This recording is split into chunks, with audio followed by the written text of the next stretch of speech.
Okay, from Mukesh, we're going to turn our attention to Gukesh, who joins us. Both quite similar, not just in their names, but in what they're achieving at the moment. Ladies and gentlemen, a big round of applause for the youngest ever world chess champion in the history of the sport. Just at 18 years of age. Gukesh, come. He's, only the second Indian after Vishwanathan Anand to be crowned world chess champion. As I said, the youngest ever in history. And what a year he had in 2024, where he won the candidates title and then the World Chess Championship, the Chess Olympiad, winning medals at an individual level as well as for the country. Everything that could be won, Gukesh has done it, and it makes us very proud. He's also a Khel Ratna, just awarded that award as well from the president. Gukesh, first up, I spoke to you after you had won that title. Has life changed for you after that win over Ding? First of all, good afternoon all. I'm very glad to be here to see all of you. Thank you so much for the invite. And yeah, after the World Championship, for sure, some things have changed because becoming the world champion was like my childhood dream, and to have achieved that was like very satisfying feeling. But yeah, in my career, I mean, like the first week or two, I was super excited. I was like celebrating. But then next tournament started coming up. I started preparing again. But yeah, a few things have changed. Like my schedule is a bit more hectic now. And yeah, like when I go out, I generally get recognized much more than before. But other than that, nothing too huge. When he says it was his childhood dream, he's not just, saying the most cliche line in the world. There is a video of Gukesh, 12-year-old Gukesh, who said that he's going to be world champion. And sure enough, 6 years later, he was the world champion. You said how life has changed. I don't want to embarrass you, but the bank balance has also changed. I was looking at the prize money won. On last count, I think he had won about 13 crore Indian rupees just last year, one of the highest in the world of chess. And that's not counting the many prize money that was offered from various state governments. I don't want to embarrass you, but I want you to tell us, what does this mean to you, this prize money? Because you come from a very humble background. Your parents made a lot of sacrifices for you to be here. Yeah, for sure. I mean, my parents, I think, like, I'm really glad that I could do this for my parents more than the financial aspect, because throughout my career, I think they were facing, I say they because they were not allowing me to, realize what the struggles that they were going through. But they did go through a lot of financial struggles, and I remember, like, when I was around 2018, 2019, we were basically playing tournaments. Basically, my parents' friends, they were sponsoring me to play tournaments abroad, and it was quite difficult at that time. And we had a lot of help from very, very nice people and very selfless people who came forward to help. And now.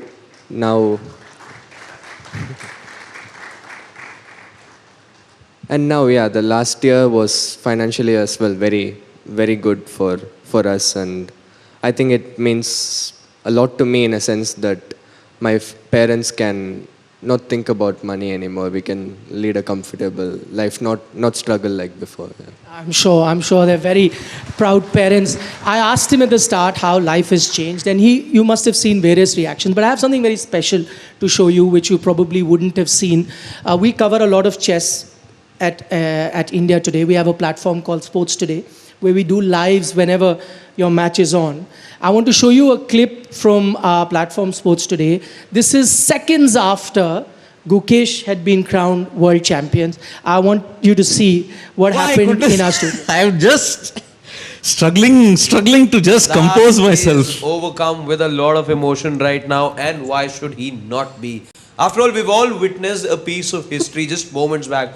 Gukesh, I'll actually let Siddharth break this news to you. Yes, some of you may have been informed by now, but it's our duty to tell you what exactly is it that happened and how big is it really when you talk about chess.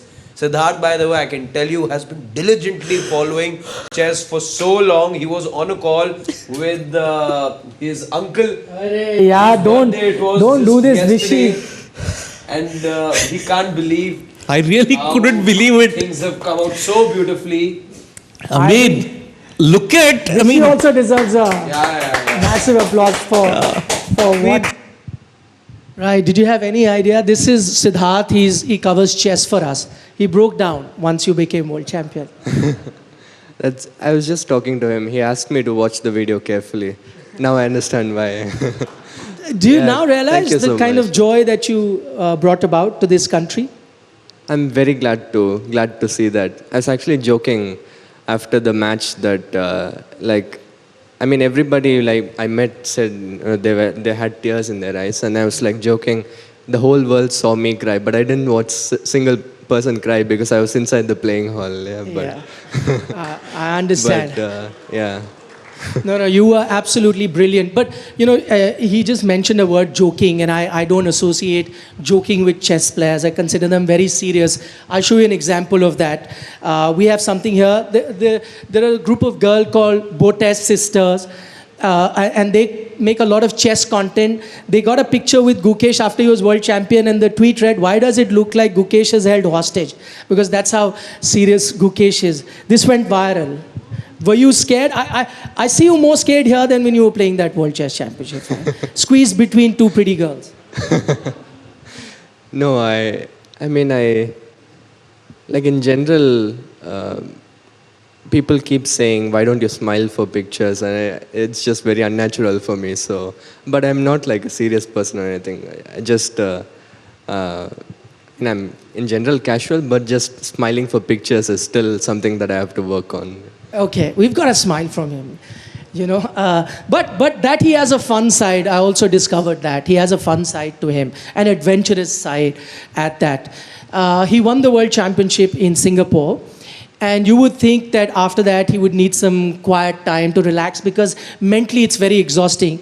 But I'd like to show you how he unwound after winning that title. He went to a park very close by in Singapore, and this is what he did. Gukesh, chess champion there, going for his first bungee jump. How are you feeling there, sir? Scared. Are you ready for this, Gukesh? I think so, yeah.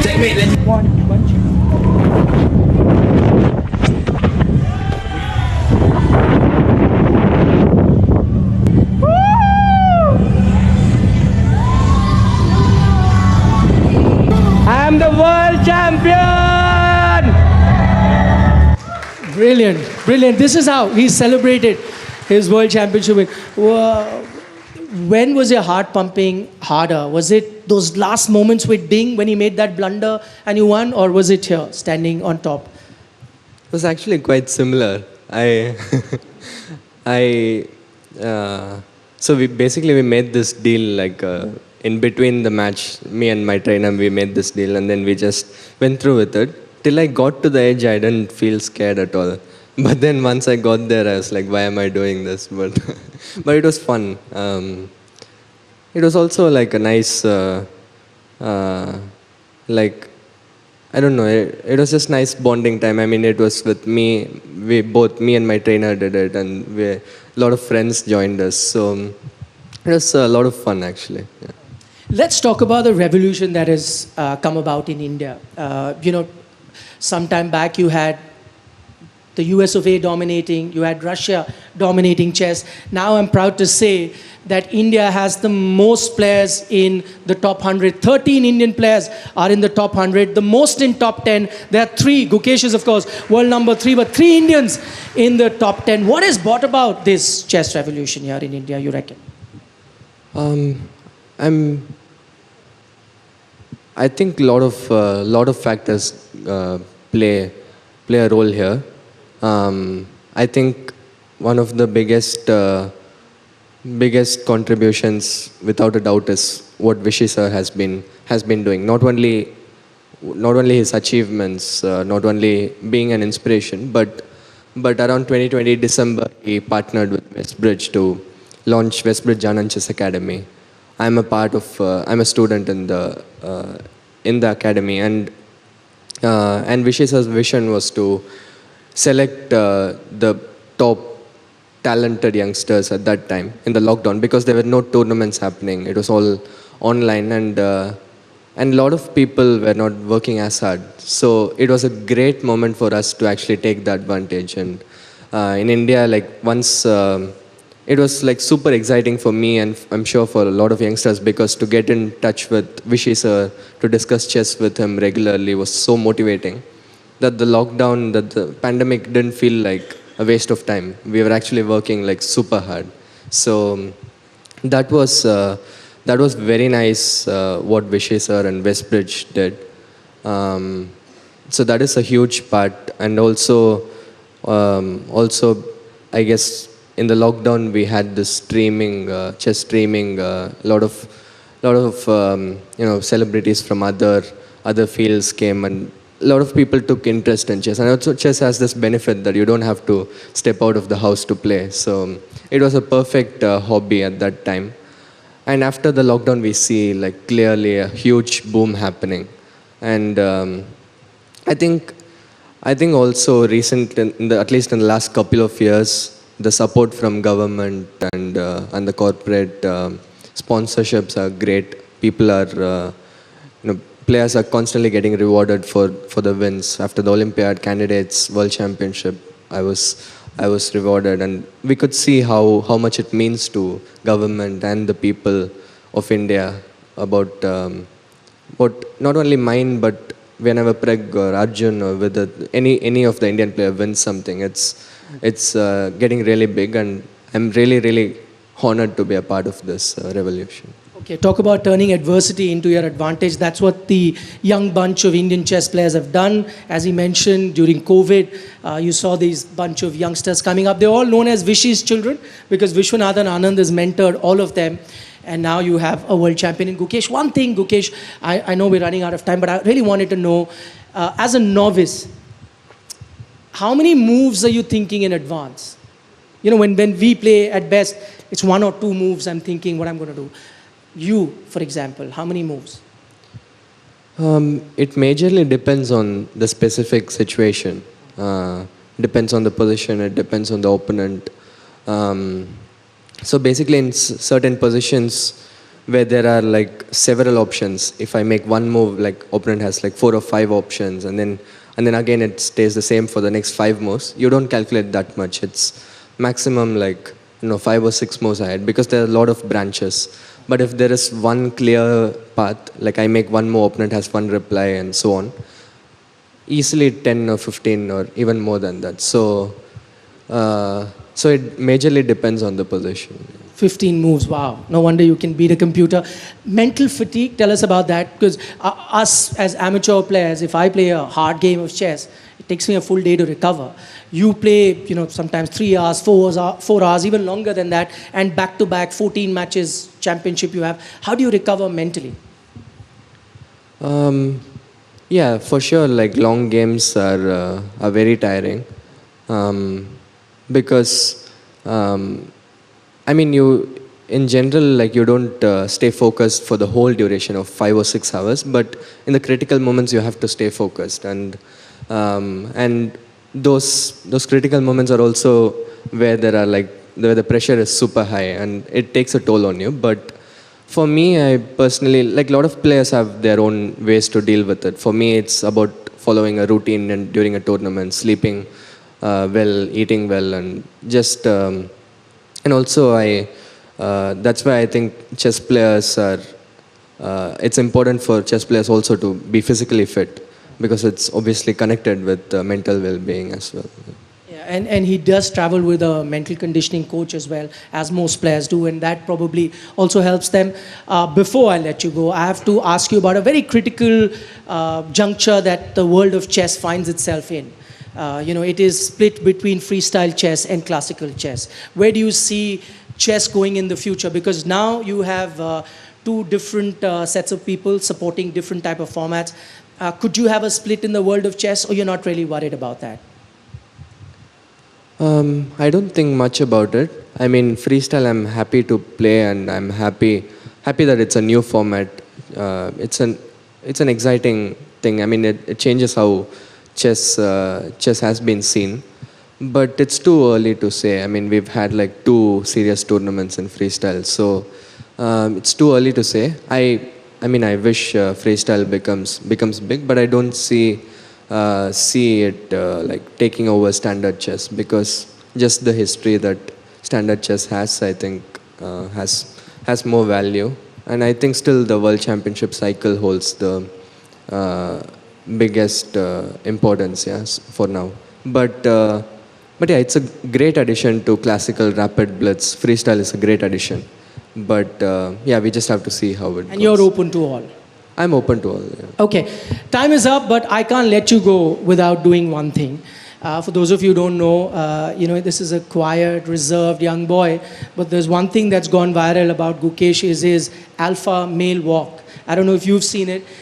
He always checks out the other opponents with his hands in his pocket and his tight, and he checks what they are doing. I'll want you to just do your alpha walk once. Come on, let people see it. Have you got some music? It only happens when the game is going on.